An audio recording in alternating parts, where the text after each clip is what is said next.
Where have we been?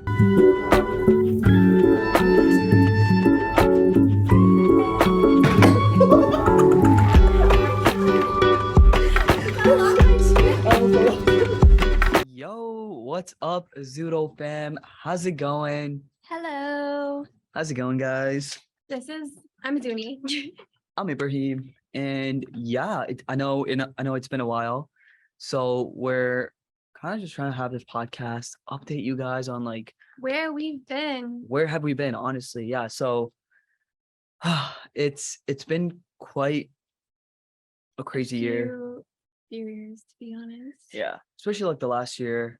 But I'm sure everyone's kind of going through something, Yeah.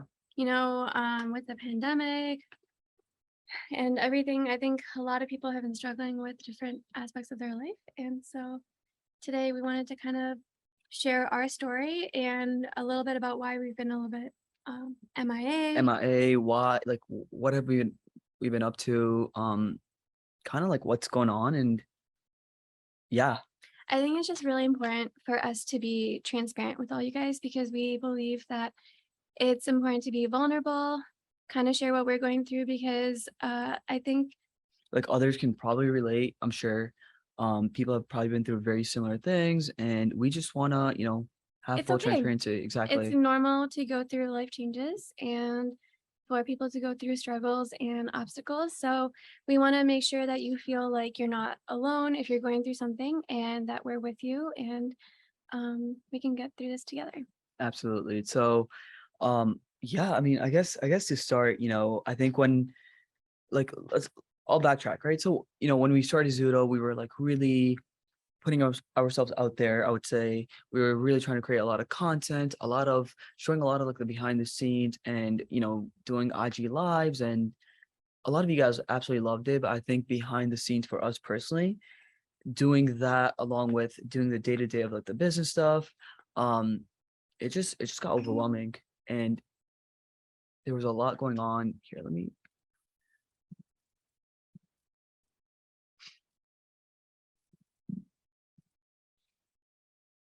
So yeah, like it just became really overwhelming. There was a lot going on, and I think as first time business owners, this was, new territory for us, and it was a difficult adjustment, I would say. And I think it became too much to a point where it kind of just backfired, and it just became too much, and we got overwhelmed and we kind of burnt out. Um, Alongside that, I would also say, I got diagnosed with ADHD. So for me, my life started making sense, right? And I had to like relearn a lot of things that I've been through, relearn a lot of like my habits and the way I kind of function and like the way I do things, because I realized you know, what I was watching or learning really wasn't made for people with ADHD. And that was like really eye-opening for me. So I've had to like really relearn a lot of things. So that's kind of been one thing. I also want to point out Yeah. that most of the first almost 2 years of Zudo running, Ibrahim was running while he had ADHD and was not even diagnosed. So he was kind of going through all of that, trying to juggle everything along with, having these distractions and getting sidetracked. And obviously those things like worked out because we're here today and Zudo is what it is because of the hard work he put in. But it wasn't easy and it did take a lot of energy to be able to redirect and focus on what we had to do at hand. Mm-hmm. Along with all that, I think when we first started, Ibrahim was doing this out of his bedroom and then out of his apartment. And then we had like a 1 room office. And then we had to move like almost 3 times in like the second half of the. So we're in our 5th office right now. Yeah. And so through this rapid growth, Yeah. I think that we had so many changes going on structurally with the office, with the team. And because we're both like first time. It was all new to us. Yeah, we don't know what we're doing half the time. We're like learning as we're going. We go along, exactly. Because half of life is everyone learning on the job. It was also like scaling from a team of like, like a very small team of just like my family, right? All of us doing it to a team of like 18 and just trying to grow and like learning how to manage people and learning how to manage a team. Like all that was so new that it was like all thrown at once, like alhamdulillah, like, we grew and it was awesome.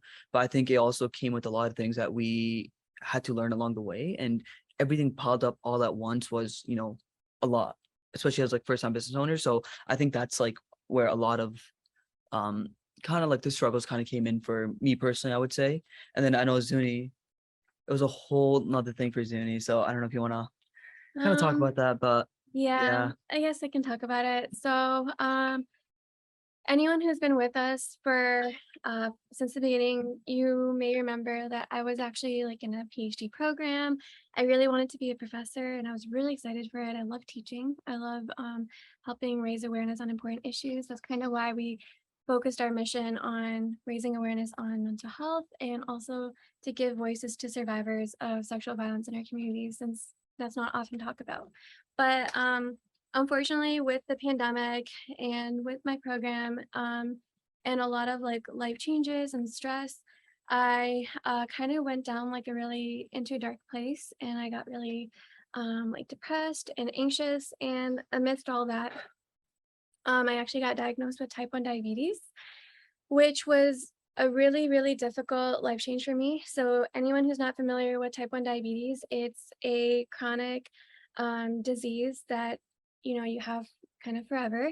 And it basically means that my pancreas is dead. And so I can't produce insulin, which means that I have to take insulin via like shots or an insulin pump or something.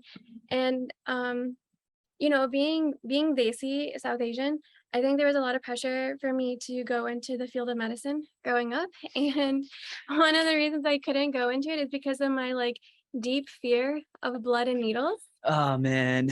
So when I got diagnosed with type 1 diabetes, which required me to prick myself multiple times a day, She was shooting and herself like with needles about 5 to 7 times a day yeah, in the morning before every meal. It was before every meal, yeah, crazy. multiple times. Man. It was really difficult for me, and I definitely went into depression, and just felt like a lot of things in my life weren't in my control. I was already kind of going through a lot of life changes. I was just starting to adjust to married life, and then the pandemic happened. I was doing my program. We were working on Zudo, and then this kind of happened, and I just had no knowledge on it. Like thinking that I was being smart and trying to eat healthy, I ate a banana, and that sent me to ER because bananas have carbs. And when you're type 1 diabetic, anything with carbs, you have to offset with insulin. And at that time, I didn't even have it. So I had a lot of learning to do. And um, coming to a point of acceptance that this was going to be something I have to live with for the rest of my life was really, really unsettling for me. And it even, Because there's no cure for diabetes either. yeah, So there's no cure. And that could be a whole other podcast, but I don't even know if there's ever going to be a cure, because I feel like the pharmaceutical companies really like to profit off us, because I need insulin to live.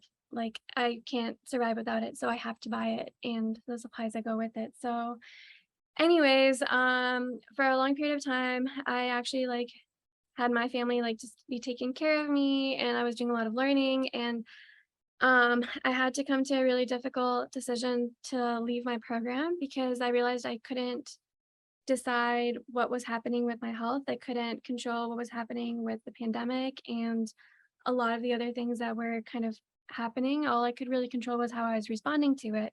And so the one thing I could control was my career, and my doctors were telling me that I really need to reduce any any and all forms of stress possible, because that also affects my blood sugar levels. So I mean, there's a lot kind of to unpack there, but I developed anxiety, depression, got diagnosed with type 1 diabetes, and I was on medication for everything and trying my hardest to just heal. And yeah, it was very difficult knowing that I went into this field to pursue this career in hopes to make a big change on the world. But as people say, like I can't give anything if my cup is empty. And at that time, my cup was empty, and I didn't have any mental cognitive resources to contribute and also at like that time. process everything that was happening, because everything Yeah. happened so quick.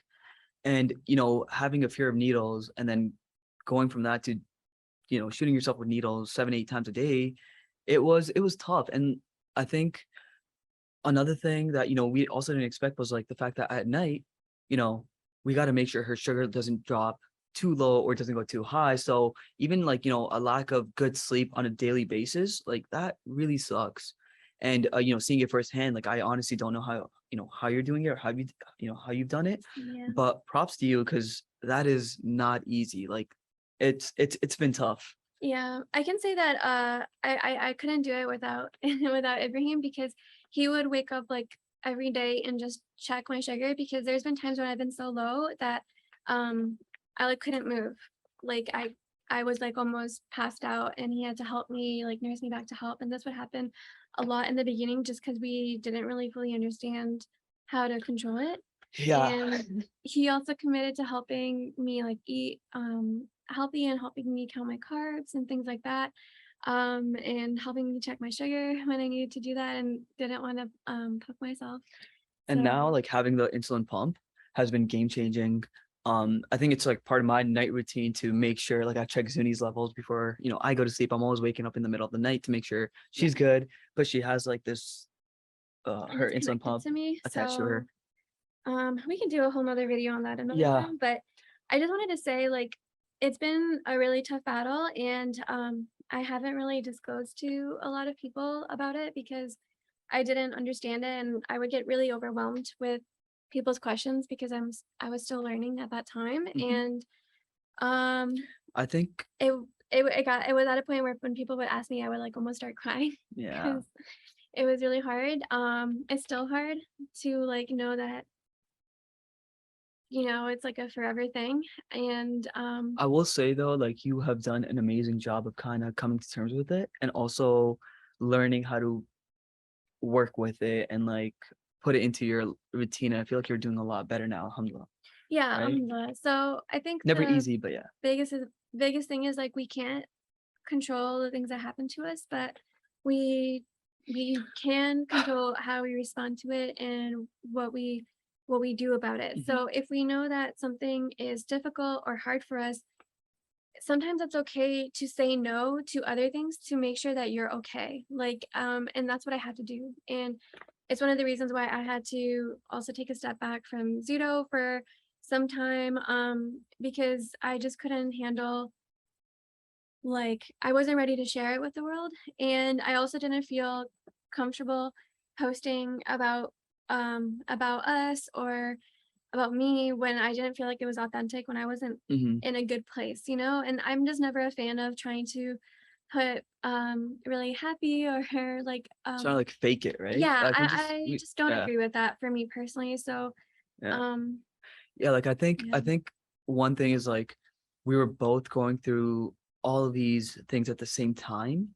And, I was also going through my own like, depression and anxiety and dealing with ADHD while also trying to balance life and family and then Zuni's diabetes and helping her and then she's trying to help me manage what I'm going through. So it was like a lot at one time. Yeah. But it's like it's life, right? Like you have your ups and downs.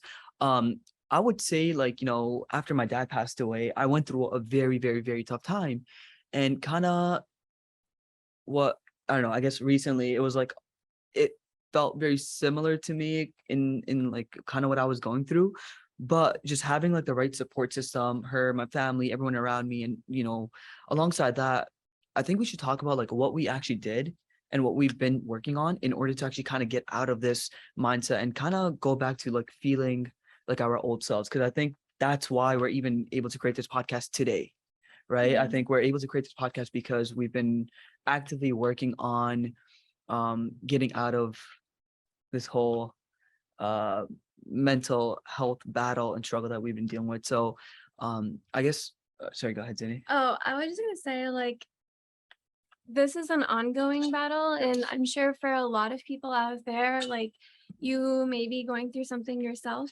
And um one thing that I had to realize, especially knowing that this isn't gonna like go away, there's no like light at the end of the tunnel, to speak. Um, it's just like, okay, what can I do to manage this struggle on a day-to-day basis and to stop trying to like solve or fix everything that's not always possible. Mhm. So I think the one first thing was acknowledging that, hey, we're going through things. We're going through changes. We're going through something we don't maybe fully understand. And if we're going through these things, like what is it? Like first to just educate yourself. I think the second thing is to make sure you have a really strong support system.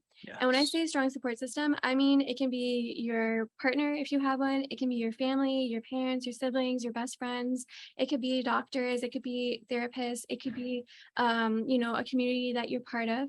But with those people, I think you should be finding a couple people you can confide in Be and vulnerable. be It's vulnerable to, and also people who will take the time to educate themselves absolutely. so that they can also know how to best help you. Because um I didn't know what was going on for a long time. And I was lucky that my parents had experience with, like, my grandma has type 2 diabetes and my dad's a doctor. So they had knowledge on carb counting, insulin, and diabetes. And my best friends, they took a lot of time to also go research and know how to respond to me instead of making maybe insensitive comments like, oh, that's sugary, don't eat that. Yeah.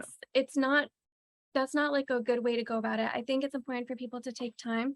If you care about someone and you know they're going through something, Mhm. to take some time and research it. Everyone has like a computer in their pocket now. You can Google like, "Hey, my friend is going through depression or ADHD or anxiety or How do I is communicate diagnosed with with blah them? blah blah. What is the basics and how can I support them?" Absolutely. You know? And I think to kind of add on to that, I think one of the biggest things that was really, really helpful for me while trying to manage everything at once was talking to a therapist. Mhm. Right. And I know there's like a whole stigma around getting therapy and talking to a therapist, but honestly, my therapist right now is the best. And just having that in my life has been game changing for me personally. Um that and then also another thing I think I was at conflict with internally was like my purpose, right? And clarity as to what I wanted to do with my life, but also with like my business and with with judo where we wanted to take it. So just clarifying that and where we want to take judo and what we want to do next has been so relieving. And I think just like having that full clarity and allow gives me that kind of that tunnel or like that path that I want to take. And I think that was game changing for me. So I was only able to do that once I understood that, hey, I am dealing with this stuff. Why am I dealing with this? So really getting to the root cause of everything I was dealing with, right? So for example, if I was being unmotivated, right? I had to figure out why was I being unmotivated? Why was I not motivated to do the things I wanted to do? And then for me, it was like understanding how dopamine affects my day to day, and then really getting to the bottom of how I can control my dopamine. So, meaning, for example, if I was watching a lot of extra TV, I knew, hey, I was getting a dopamine spike. So, being able to kind of control that, I know we'll probably do a whole nother podcast on a lot of this, but for me, it was just truly getting to the root cause of everything I was dealing with and tackling the root causes and then going from there and building upon that. And that Yeah. has been game changing. And I think it's okay to not know your root cause. That's also why it's so important to seek therapists, because their whole job is to help you understand that. And tackle And the part. with therapists, you might not like your first one or second one. It's okay to shop around and until you find someone you like, because a lot of therapists have different methods to help you go through what you're going through, and you have to click with the person you're working through. So Absolutely. both Ibrahim and I have been through like several, and until we found people that we really like. And I think that's really, really crucial. Absolutely. I think that was like the biggest thing. There was a bunch of other stuff that we also did, but I think we'll definitely have to break that down in a whole nother podcast because I think we've really self-reflected. Like I thought I was self-aware, Mhm. but the past couple of months have taught me like holy, like I had so much to really learn and understand about myself at the core that I've done. And now I think I'm finally able to kind of mentally get to a point where I can kind of put myself out there and do this podcast. Like honestly, like this is a win. This is a win. Like me like us two being here right now is like Kind of a big deal for dude, us. it's This honestly is such a very big outside of our deal. comfort zone. Like this is so dope. Like I love it. But Yeah. I'll also say like Alhamdulillah. we're really lucky. Like at least I feel like I'm really blessed that I have like a really good partner Dude, because I'm blessed too, man. Come on. because you know, with us, like there would be times where like he's going through a down and I'm doing my best to like cover Yes. for him, or like when I was going through my downs, he was like, listen, take all the time you need, you take a step back, you don't worry about anything, I'll take over, and so he did that for a really really long time, for like almost like a year and a half of when I was being diagnosed, until he finally like burnt out. And then And she was there for yeah. me. And And so then then when he burnt out, I was like, listen, you go like rest. I'll take over all the like admin stuff. I did that for just a couple of months and I was like, okay, yo, I can't handle all this by myself. I'm not meant to be like an admin. But hey, it's quick thing. Getting a good wife is a life hack. Just saying. Getting a good partner is a life hack. Just throwing that out there. I think it does make a difference because like it makes sense when people say you complete each other, because whenever one of us is kind of in a rough patch, I feel like the other one is kind of just like filling in for that gap that might be there. Yeah. And um, you know, there's been so many times where both of us have like moments of self-doubt. We're not sure who we are anymore. Like Ibrahim was saying, we're not sure what our purpose is anymore.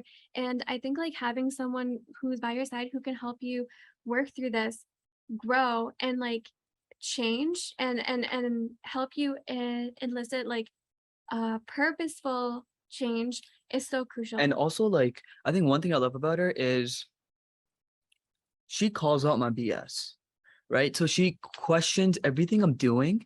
And then Yeah. if I'm doing something that she knows isn't good for me, like she'll call me out and she'll make me question myself and make me reflect on what I'm doing. And I think having a partner that does that is so important, because otherwise you're just like you're just going to be doing things that might not be benefiting you. But having that outside person, or having that different perspective, is so important, because sometimes you're just stuck in your own head, right? And you're not able to see with like a clear view. And I think that's kind of like where my partner has come in, and the therapist has come in, and like, having good friends, good family, good people, a good support system. So, just keep that in mind. It's very, very hard to open up, but once you do, I think it gets a lot easier, because you start to notice changes occur day over day, week over week. And inshallah, like slowly with time, it kind of accumulates and you're able to do a podcast and do, kind of get back to feeling like your old self. So Yeah, but I kind of want to also say, like, what is our old self? Like that is true. sometimes, you go through a period of your life and it's okay to just be like, that was a chapter of your life. Mhm. Because, Absolutely. one example is like when you're going through major life changes, like when you get married, or, some people when you have like a child, if you graduate undergrad, you leave a previous job. For me, like pre-diabetes, you can never like go back to your old self after you've experienced such big life changes, and that's okay. Yeah. Like as a human population, we're meant to go through things and we're not the same person anymore. But I think what is important, what you're trying to say, I think, is like, where is our personality?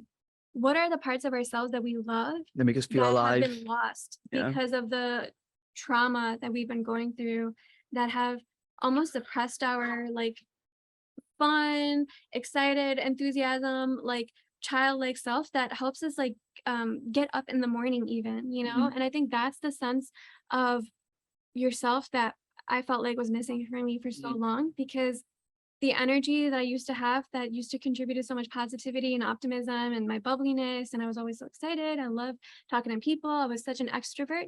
That kind of all like I felt like for me, I felt like it like died inside because I was spending so much time trying to cope with what I was going through. And I think the thing that frustrated me is I didn't want to talk to other people about it because I didn't want to feel like I had to be the spokesperson and constantly explain everything all the time to people. Yeah. Like I wanted It's a people to lot. just leave me alone and let me like first come to terms with it before I have to try to like Explain to the explain world. it. Yeah, I think that was what's difficult for me. And we're making progress. yeah. And it's like also celebrating the little wins, right? For us, again, doing this podcast is such a big win for us, because it's been a while, right? And I feel like I'm so grateful that we're able to do this. Like this is huge. Yeah, I mean, another thing is during all of this, I personally completely went off Instagram. Like if Socials in all of my general. Yeah. social media, like when the pandemic hit, I think I posted maybe once or twice and I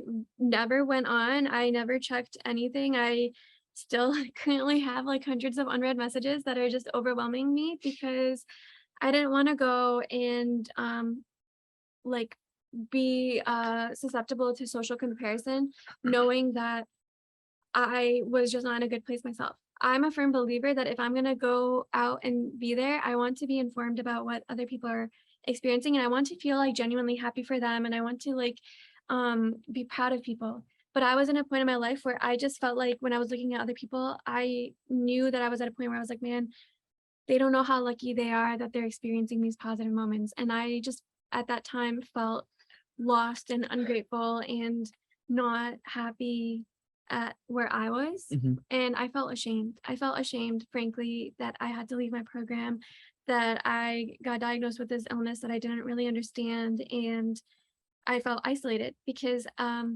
along with all of those changes, I didn't have anyone to talk to about what I was going through. I just recently met someone, like one or two people who have type 1 diabetes that I've bonded with, and I've been diagnosed for almost 2 years now. And, I you think know, it's like, feeling alone like that, it's tough putting yourself into a big group of people and feeling like people are like, I didn't want to feel like I'm letting people down. At that time, I felt like I because wanted to be a role model. because your And identity was tied to this, yeah, this one thing, and having to let that go is very difficult and it takes time. And I think, you're kind of coming to terms with it. And I think yeah. you made a I lot of mean, progress. honestly, leaving, I have no regrets because I had to do that for my sanity. I had to do that for my well-being. And knowing that something life-changing occurred, it's not, when you really think about it, it's not surprising that other life-changing things occur, like domino effect, because how can you expect that one large aspect of your life changes without it affecting other aspects dramatically? Hmm. It's quite normal when you really think about it from a big picture, but when you're living in it, It's it's very like, difficult. what the heck is happening? I don't Yeah. understand. I don't feel happy anymore. I like couldn't enjoy the things I love doing. I couldn't get out of bed in the morning. I used to love baking and I tried to bake some low carb stuff and guys, it tasted like crap. I could not even eat it. I lost my love for cooking and baking. I couldn't enjoy talking to people anymore because I felt like I had nothing positive to share. I felt like I was just negative and I didn't want to feel like a burden on other people or spread that negativity. Hmm. And I just felt like, what am I even offering to the rest of the world? I have nothing to offer in this moment. So it's better that I just stay out of everyone's way. And I just felt like a failure Yeah. in life. Yep. And I'm sure a lot of other people have experienced something very, very, very similar. I think for us, with especially with ZUDO, right? Like our mission has been to raise awareness on mental health and sexual violence. And we also want to showcase like the behind the scenes, the raw authenticity in like what we're going through. And I feel like, we have such a beautiful, amazing community. And I think, you know, that's something that we can kind of build upon, but also we're very excited for what's to come. Like we have some really, really dope things in the works. Um, we're excited to really come back with like a fresh new perspective and take things to the next level, but also bring you guys along on the journey and show you guys the good and the bad, right? Like it's not Mhm. always good. So we want to show you guys the full complete behind the scene, be transparent with you guys. And, we're hoping we can do that and bring you guys along. I think for Ibrahim, especially, this is very difficult because he Yes. is such a perfectionist. And now we're trying to stop chasing perfectionism.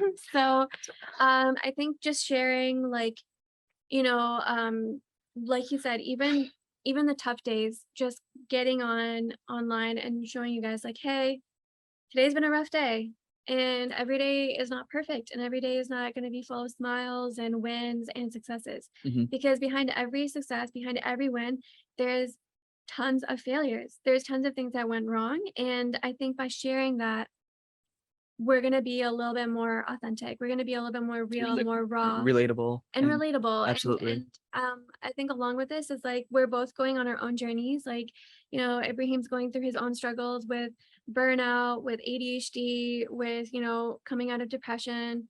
For me, it's like, I have really bad anxiety. I somehow used to be an extrovert and now have social anxiety. And coming out of depression, going through my health issues and trying to struggle that, because it is like a daily struggle. I think both of us sharing our aspects and how we're getting through perspectives it. and like what steps we took, and I think we do have a lot to share, but I guess we'd also love to know what, you know, you guys want to see more from us, you know, so please let us know in the comments, in, you know, in this question stickers, or like wherever we post this, like please, you know, please let us know Tell us what you want to see. yeah, What do you like want to learn? Tell me if you want to know Ibraheem's deepest, darkest secrets. I can No. tell you all of his annoying traits in our next video. Yeah, but you know, honestly, we want to Maybe. we want to know like, you know, what else you guys want to see from us, so please let us know, and then stay tuned, like we have some dope things in the works, so we're very, very, very excited to show you guys all that. And you know, we're grateful to you guys, so thank you for even sticking around and for being a part of everything that we're doing. So we're trying to build something really big here, and we're excited. We couldn't be here without your guys' support. We're only coming back because of so many comments asking us. Everyone's like, where have you been? We didn't realize that you guys cared so much about this stuff. We were just worried about making sure you guys are good on what we're producing. But I guess if this is something that you guys want to see more, tell us what you want. Do you want more podcasts, YouTube videos, Instagram, TikTok, behind the scenes, vlogs? Yay. And where should we travel next? Because I think something else we're trying to do now is we want to visit more of you guys out there. So if any of you are interested in making or shooting content together, yes, let's do a meetup. Yeah. You know, we were in Toronto last week. We saw a bunch of people wearing ZUDO, and that was the coolest thing in the world. So we'd love to see you guys in person, talk to you guys, meet you guys, and yeah, we're gonna be at a bunch of conventions coming up. And I'm excited for a couple other things that we're about to announce soon. So stay tuned. But yeah. Careful about what you say that we're gonna be announcing stuff. Guys, it's not what you think. But yeah, I think we're good. Peace out. What is that? That looks what you're making us see. You have to do this. There we go. This has to be pointy. There we go. This is horrible, guys. I can't. All right. Peace out, guys. Thank you.